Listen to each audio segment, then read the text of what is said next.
Le meilleur de Franck Ferrand raconte sur Radio Classique.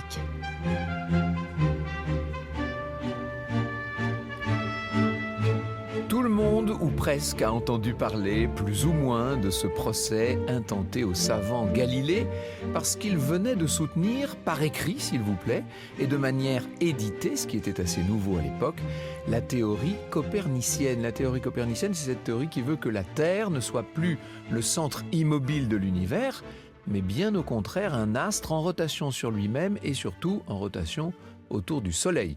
Une théorie que l'Église de l'époque n'est pas du tout prête à encaisser, si je puis dire.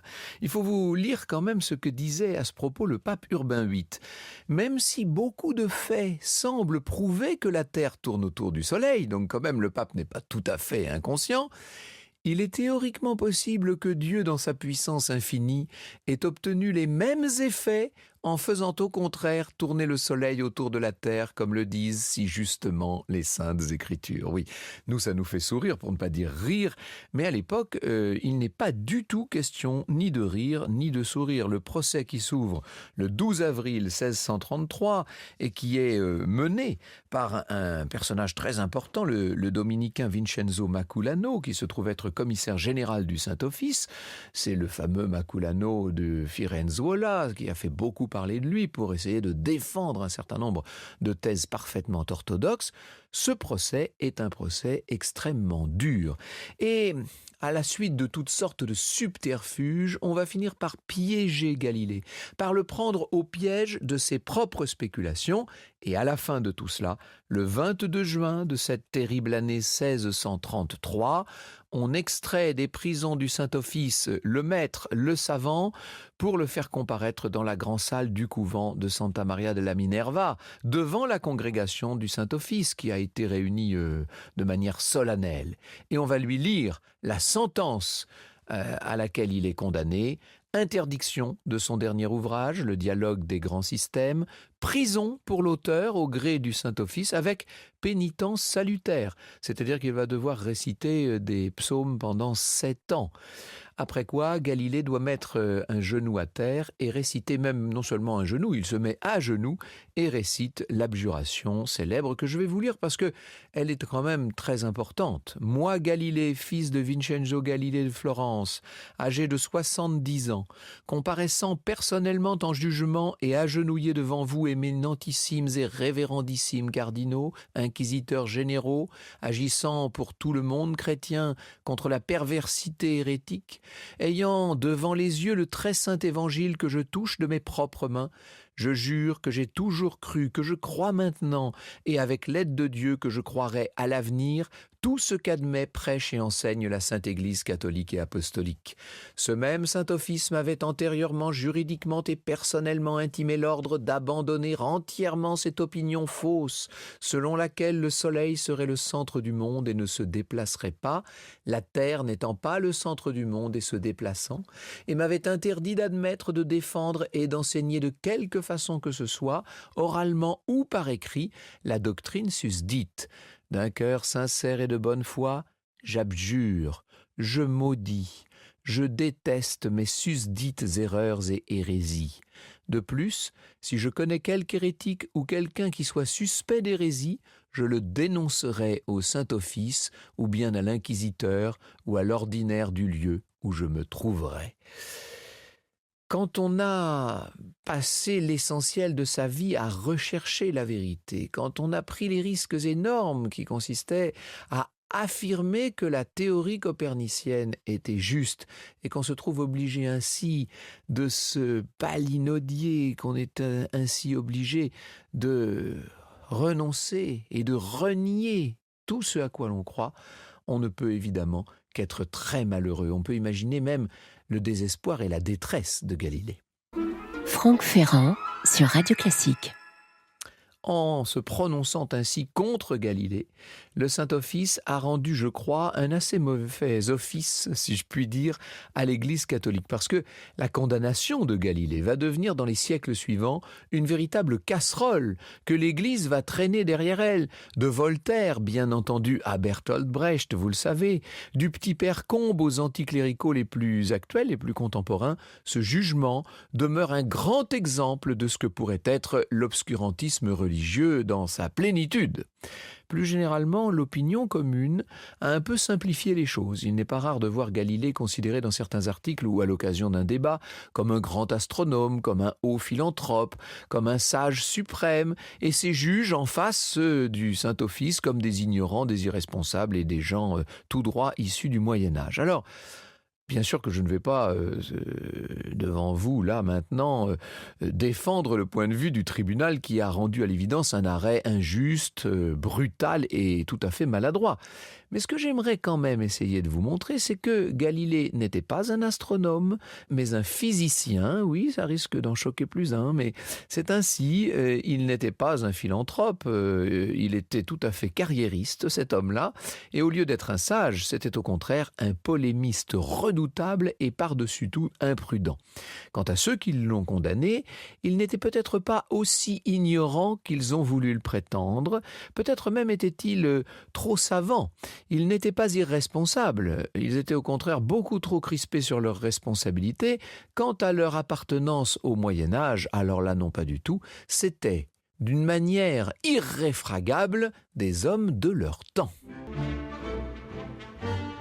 Le meilleur de Franck Ferrand raconte sur Radio Classique. Alors donc, je vous le disais à l'instant, Galilée n'avait pas la formation d'un astronome. Ça, c'est un point important. Il a 45 ans, cet homme-là, lorsque, pour la première fois, il s'intéresse à ce qui se passe dans le ciel.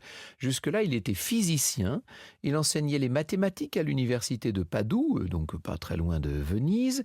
Et avant tout, il se consacrait à la théorie. Seulement, que voulez-vous, il faut bien vivre. Cet homme-là doit nourrir la femme avec laquelle il vit maritalement et les 3 enfants qu'il a eus avec elle et une bonne partie de la belle famille. Bref, il cherche à multiplier ses sources de revenus et il va donner à certains jeunes gens de la noblesse de Padoue des cours de physique appliqués aux techniques militaires. Bon, ça va pas bien loin, il lui faut encore un peu plus, un peu mieux. Alors, au rez-de-chaussée de son logis, il installe une sorte de boutique dans laquelle il va se mettre à vendre toutes sortes d'instruments scientifiques fabriqués par un artisan de grand talent qui s'appelle Mazzoleni, qui travaille sur les plans et sur les dessins du maître. Naturellement, on va dire que c'est une collaboration de ces deux hommes. Or, au début de l'été 1609, vous voyez que nous sommes repartis presque 25 ans en arrière, au début de cet été 1609, alors qu'il est allé se rafraîchir un peu à Venise, Galilée apprend qu'un artisan flamand vient de fabriquer un appareil optique, une lunette si vous voulez, permettant de voir des objets éloignés comme s'ils étaient 2, 3, peut-être 4 fois plus proches. Ça lui donne des idées. Il se met au travail et avec le concours très efficace de Mazzoleni, il met au point en 1610 sa propre lunette grossissante. Sauf que la sienne ne grossit pas 3 fois, mais 30 fois. Vous imaginez l'enthousiasme des stratèges de la Sérénissime République qui, du coup, vont doubler les appointements de M. Galilée. Ça tombe bien, c'est exactement ce qu'il voulait. Alors, en soi, la réalisation de Galilée est fabuleuse. Mais ce qu'il y a de génial, c'est l'emploi que Galilée va très vite avoir l'idée d'en faire. Dès cette même année 1610, le professeur de maths tourne sa lunette vers la voûte astrale. Et là, ce qu'il découvre le sidère. D'un seul coup, tous ces corps célestes qui jusqu'alors avaient paru un petit peu abstraits, ça fait des tout petits points qui clignotent dans le ciel la nuit, voilà que d'un seul coup, ils deviennent très présents. Voilà que d'un seul coup, on voit des reliefs sur la Lune, qu'on comprend la nature de la Voie lactée, qu'on découvre des étoiles qui n'étaient pas perceptibles à l'œil nu, et des satellites autour de Jupiter, et même des taches dans le Soleil. Vous voyez à quel point Galilée est un observateur qui n'a, si j'ose l'expression, qui n'a pas froid aux yeux. Il observe, il en tire une hypothèse, il met cette hypothèse à l'épreuve, et il tire des conclusions objectives qui, oui ou non, vont confirmer ou infirmer l'hypothèse. C'est donc une méthode scientifique très moderne qu'il adopte. À nous qui baignons évidemment dans un monde des sciences, tout ça paraît assez banal, mais dites-vous qu'on est à l'époque où l'écriture sainte est considérée comme la seule, ou en tout cas comme la principale source de vérité, et que la vie des anciens est sacrée, certes, mais qu'il passe déjà en deuxième plan, derrière la Bible. Alors l'observation, la simple observation du monde, vous imaginez bien. Le plus important peut-être concernant Galilée, c'est qu'il rompt purement et simplement avec l'approche littéraire des sciences. Il est lui-même mathématicien, il a compris le premier que la réalité matérielle du monde ne devait pas être appréhendée avec des mots, avec des phrases, mais avec des chiffres, avec des équations. Et ça, c'est un des grands basculements de la pensée occidentale. Et incontestablement, ça, c'est bien à Galilée qu'on le doit. Vous voyez, c'est quand même assez fort tout ce qui est en train de se passer.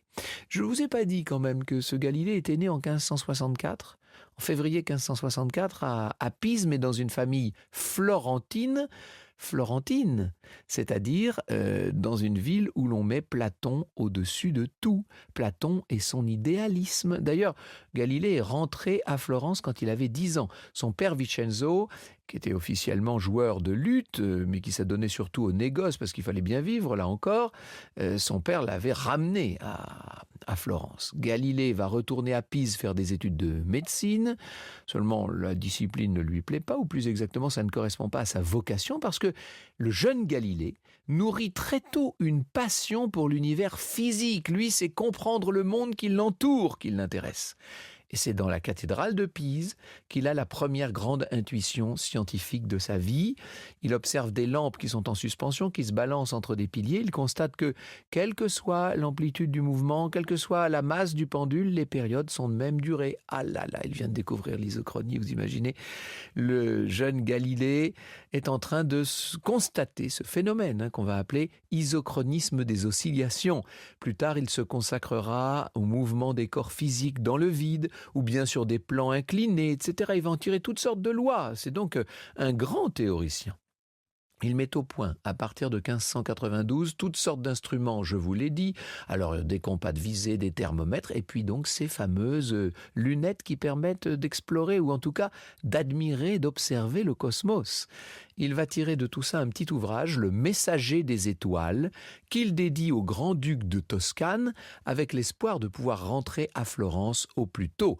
Or, plus il observe le ciel, et plus il se convainc de la véracité des théories de Copernic sur le mouvement des planètes. Ces travaux, au moment où ils sont contestés par l'Église et vont faire l'objet du fameux procès dont je vous parlais pour commencer, ces travaux sont donc déjà vieux de plusieurs années, même si l'on prend tout à fait le début de ces travaux, de plusieurs décennies. Évidemment, Copernic n'était pas très connu à l'époque. On ne fait pas état publiquement de ce genre de théorie. Ça pourrait froisser l'Église. Le grand astronome du temps qui s'appelle Kepler, qui vient de confirmer la justesse du système copernicien et de le raffiner en établissant la nature elliptique des révolutions planétaires, Kepler lui-même estime que ces recherches de pointe ne doivent surtout pas être divulguées dans le grand public. Voilà le contexte de l'époque, c'est-à-dire que on fait des recherches, on fait avancer la science, on s'écrit entre savants, mais on ne fait pas participer le grand public aux découvertes parce qu'on estime que ce serait remettre la société en cause. Eh bien justement, l'attitude de Galilée, c'est l'attitude opposée. Sans être lui-même astronome et tout en se trompant sur certaines réalités, peu importe, Galilée va clamer haut et fort, et qui plus est dans des ouvrages en langue vulgaire, il n'écrit pas en latin cet homme-là, tout le monde peut le lire, il va clamer la véracité des théories coperniciennes. Or, qu'on le veuille ou non, ces théories sont contraires à la lettre de l'Écriture sainte. Et ça gêne beaucoup les ecclésiastiques. Au départ, les relations de Galilée avec la hiérarchie catholique étaient excellentes, mais très vite, ces relations vont se dégrader.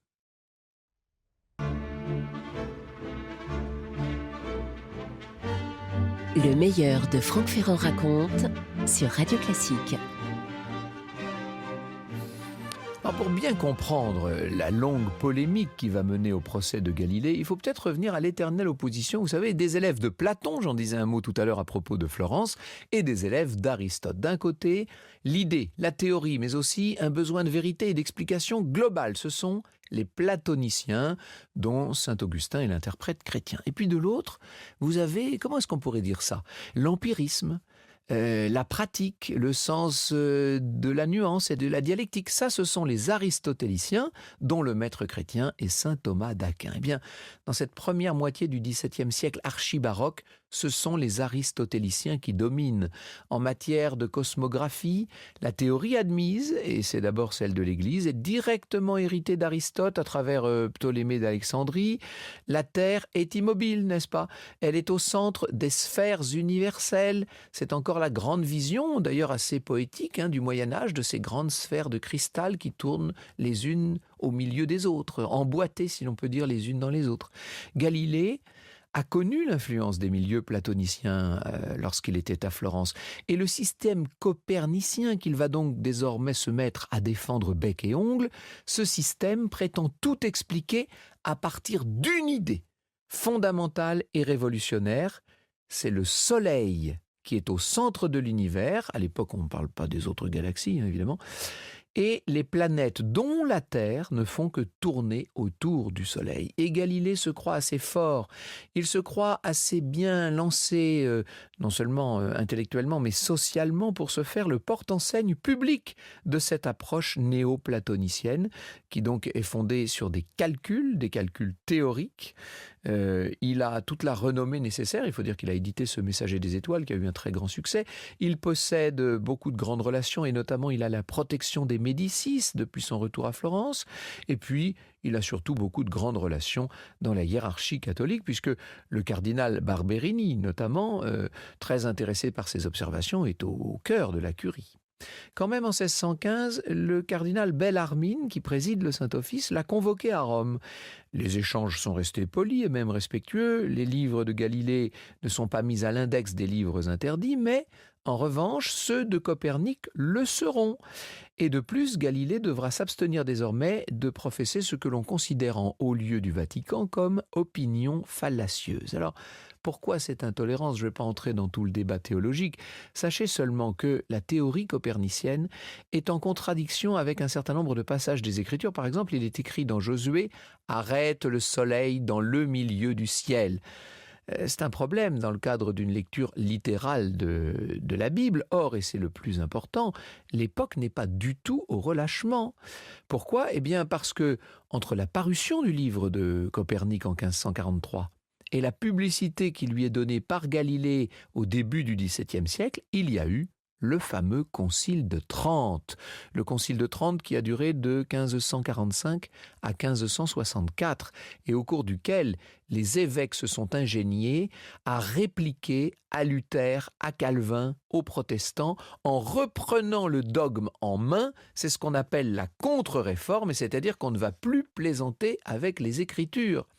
Or, aussi étonnant que ça paraisse, Galilée n'a pas du tout tenu compte de ce climat particulièrement strict de la contre-réforme.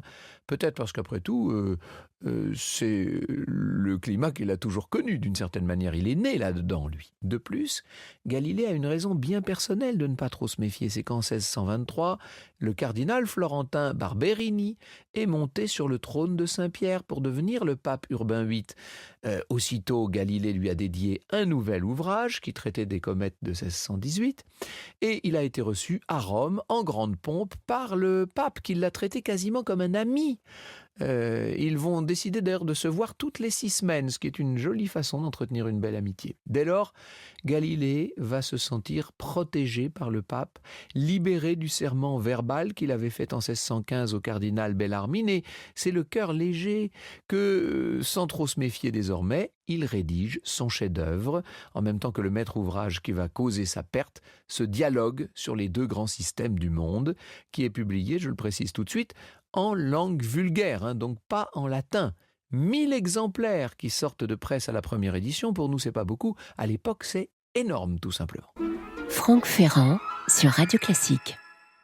On est en 1632. Alors, Urbain VIII, à ce moment-là, s'est rapproché de la France et de Florence contre les Espagnols. Le pape doit donner des gages, notamment aux Espagnols, et il hésite d'autant moins à lâcher Galilée que ce dernier est très lié à certains milieux romains qui ont eu l'imprudence de prédire la mort imminente de sa sainteté. Bref, de malentendus en raison d'État, notre savant florentin a perdu peu à peu la protection du pape et se retrouve maintenant entre les griffes de Bellarmine, qui lui en veut beaucoup, et des jésuites, qui sont les fers de lance, bien sûr, de la contre-réforme. Et puis, n'oublions pas, bien sûr, les dominicains, qui sont les tenants de la tradition pour la tradition et, partant, qui sont les défenseurs aveugles du système de Ptolémée. Voilà comment on en arrive au procès de tout à l'heure, avec son verdict certes honteux, avec cette séance ô combien pénible du 22 juin 1633, avec Galilée à genoux devant ses juges et qui doit tout abjurer. Mais vous comprenez mieux comment on en est arrivé là. Alors, vous savez que depuis, les choses ont beaucoup évolué. Il y a eu tous ces écrits, toutes ces pièces de théâtre, tous ces traités pour défendre Galilée, pour montrer à quel point il y avait eu injustice. Et puis, en 1992, on a pu lire dans la presse qu'à l'issue de 11 années de travaux sur la question, le Vatican, c'était à l'époque le pape Jean-Paul II, réhabilitait Galilée. Si vous lisez bien ce qui s'est passé à l'époque, c'est pas si simple ni si clair que ça. C'est vrai que l'Église regrette. Là-dessus, le texte de Jean-Paul II est très clair.